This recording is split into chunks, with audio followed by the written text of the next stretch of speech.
جوابات کی نشست پر مشتمل ہوتا ہے۔ آج کے کون سے سوالات قاری صاحب؟ جی مفتی صاحب، آج ہمیں واٹس ایپ پر کچھ سوالات موصول ہوئے ہیں وائس میسیج میں، تو میں آپ جی کو سنائے دیتا ہوں، آپ سوال کا جواب دیجیے گا، سنیے گا۔ السلام علیکم ورحمۃ اللہ وبرکاتہ۔ مفتی صاحب سے میرا یہ سوال ہے کہ کچھ لوگ کہتے ہیں ہم نماز پڑھتے ہیں تو رکوع میں یا سجدہ میں مجھے پیشاب کا قطرہ آتے ہیں، کیا اس کی قطرہ کی حالت میں اس کا نماز ہو جائے گی یا نہیں ہو جائے گی؟ ایسی مرض کا بیماری ہے، نماز کے اندر جو قطرہ آتے ہیں، قطرہ والا بیماری ہے، کیا قرآن پاک کی روشنی، حدیث کی روشنی میں اس کا کیا اجازت دیتا ہے یا نہیں؟ اس کے بارے میں مفتی صاحب سے میرا سوال ہے کہ جواب۔ مفتی صاحب، وائس میسیج کی آواز کم ہے، میں آپ کو بتا دیتا ہوں۔ یہ بھائی کہہ رہے ہیں کہ نماز کی حالت میں جب سجدے میں جاتا ہوں تو اس وقت قطرے نکل آتے ہیں، تو کہ اس صورت میں میری نماز ہو جائے گی یا نہیں ہوگی؟ شریعت اس بارے میں کیا کہتی ہے، اور قرآن و حدیث میں اس کی روشنی میں کیا ہے، آپ رہنمائی فرما دیجیے گا۔ بسم اللہ الرحمن الرحیم۔ پہلی بات آپ نے یہ یاد رکھنی ہے جناب کہ جب واش روم میں جائیں تو وہاں کے بھی کچھ آداب ہیں، مسنون طریقے کے مطابق آپ جائیں، اور پھر ظاہر ہے کہ دین اسلام نے ہر معاملے کے اندر ہماری رہنمائی کی ہے، تو شریعت کوئی بھی مسئلہ بیان کرتے ہوئے یہ نہیں کہ جناب دبے لفظوں میں بیان کر دے۔ شریعت کا یہ حسن ہے کہ چھوٹی سے چھوٹی بات سے لے کر بڑی سے بڑی بات تک شریعت نے ہمیں بتا دی۔ اب ظاہر ہے کہ واش روم میں جانا ہے، وہیں سے ہمیں پاکیزگی کے حوالے سے احکامات سیکھنے ہیں، اور اگر وہاں سے تربیت نہ ہوئی تو پھر آگے کے معاملات، عبادات کے، روزے کے، قرآن کی تلاوت کے، یہ سارے کے سارے معاملات ڈسٹرب ہو جائیں گے۔ کیوں کہ لا تقبل صلاۃ بغیر طہور ولا صدقۃ من غلول او کما قال، ترمذی کی پہلی حدیث ہے کہ نماز طہارت کے بنا قابل قبول نہیں ہے، اور حرام مال سے صدقہ قابل قبول نہیں ہے۔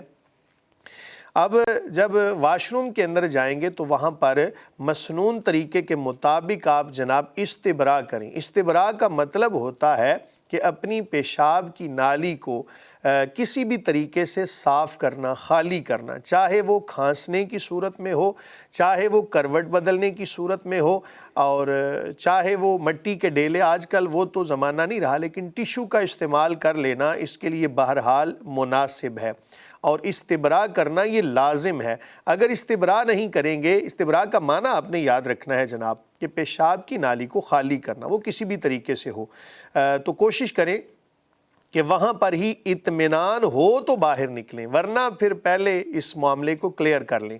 رہی بات یہ کہ اس کے بعد بھی اگر استبراء کرنے، میرا یہ یقین ہے کہ اگر آپ استبراء کر لیں گے نا تو اس کے بعد اگر آپ نماز میں جاتے ہیں یا کوئی بھی آپ عبادات کرتے ہیں، چلتے پھرتے ہیں، تو ایسا معاملہ کبھی امید ہے کہ نہیں ہوگا۔ تاہم پھر بھی اگر ایسا مسئلہ ہو تو آپ نے استعمال کرنا ہے جس کو انڈر ویئر کہا جاتا ہے، بعض جو دیہات والے لوگ ہیں لنگوٹ کہہ دیتے ہیں اس کا استعمال کریں تو بھی یہ معاملہ حل ہو سکتا ہے۔ اب آپ نے کرنا یہ ہے کہ نماز کی طرف جانے سے پہلے آپ اس کو چینج کر لیں، تبدیل کر لیں، دھو لیں، یا پھر تو بار بار تبدیل کرتے رہیں گے تو بھی ایک وقت میں جناب یہ مسئلہ حل ہو جائے گا۔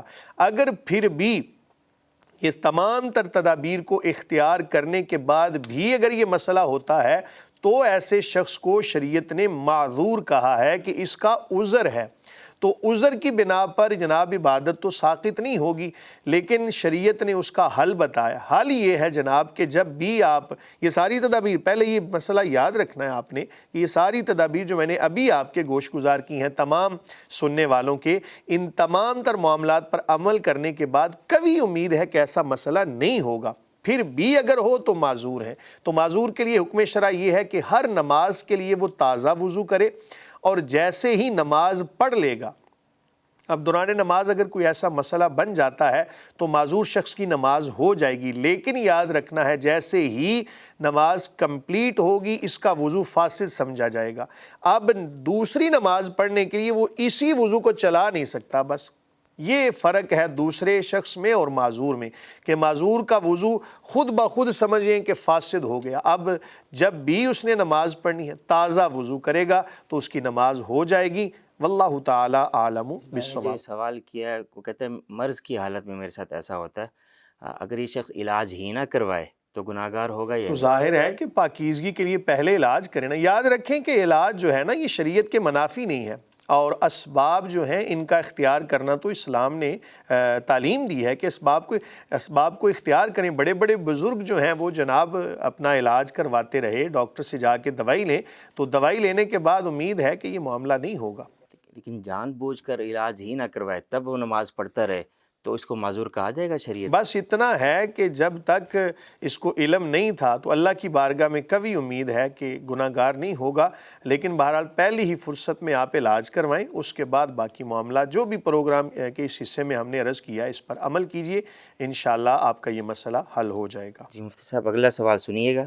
السلام علیکم ورحمۃ اللہ وبرکاتہ. جی مفتی صاحب کیا حال چال ہے؟ ٹھیک ہے جی. میں رمضان بات کر رہا ہوں, یہ لاہور سے. یہ ایک مسئلہ ہے کہ مجھے نا ایک مسئلہ پوچھا تھا, خواتین کیا سر پر ٹوپی وغیرہ پہن سکتی ہیں؟ یہ بعض یعنی کہ لوگ کہتے ہیں کہ عورت سر پر اگر ٹوپی پہنے تو اس کا خاوند کے سر پر نا قرضہ آتا ہے, تو یہ اس کی وضاحت بیان کر دیجیے گا, آپ کی مہربانی ہوگی. شکریہ. اس بھائی نے سوال پوچھا ہے کہ کیا خواتین سر پر ٹوپی پہن سکتی ہیں یا نہیں.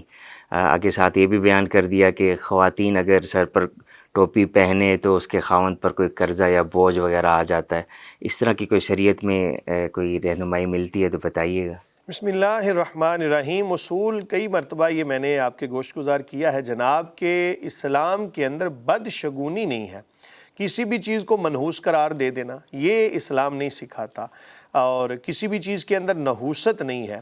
قرض چڑھ سکے گا ایسی صورتحال کے اندر کہ جب آپ گناہ کرتے ہیں, جب کوئی برا عمل کرتے ہیں, تو ایسی صورتحال کے اندر قرض کا چڑھنا یہ کوئی بڑی بات نہیں ہے. رہی بات یہ کہ خواتین کا سر پہ ٹوپی پہننا کیسا ہے, اصول آپ نے یاد رکھنا ہے جناب کہ مردوں کے لیے ایک لباس عرف کے اندر جو متعارف ہو گیا, خواتین کے لیے ایک لباس متعارف ہو جاتا ہے, خواتین کی پہچان بن جاتا ہے. تو ایسی صورتحال کے اندر آپ نے یاد رکھنا ہے کہ خواتین والا لباس پہنے, مرد حضرات جو ہیں وہ مردوں والا لباس پہنے. ایک دوسرے کی طرح بننے کی کوشش نہ کریں جناب. اللہ تعالیٰ نے جیسا پیدا فرمایا اللہ تعالیٰ کا شکر ادا کیا کریں. جس حال میں بھی وہ ذات رکھے وہ حال اچھا ہے.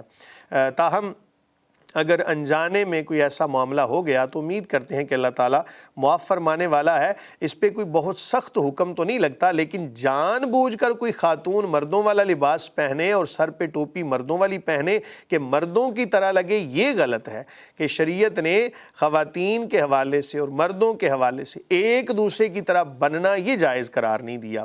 تو اسی طرح باقی لباس کے حوالے سے بھی شوز ہیں, سر پہ کیپ ہے, چادر ہے, اپر پہنتے ہیں سردیوں کے اندر, جو بھی چیزیں ہیں تو ایک دوسرے کی تشبیہ اختیار کرنے سے منع کیا.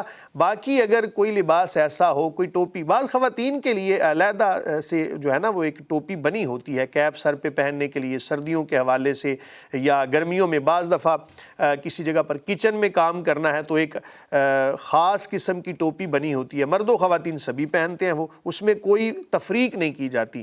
تو اس اصول کو مد نظر رکھتے ہوئے جناب اپنے روزمرہ کے معاملات کو آپ انجام دے سکتے ہیں. جی مفتی صاحب اگلا سوال سنیے گا. السلام علیکم.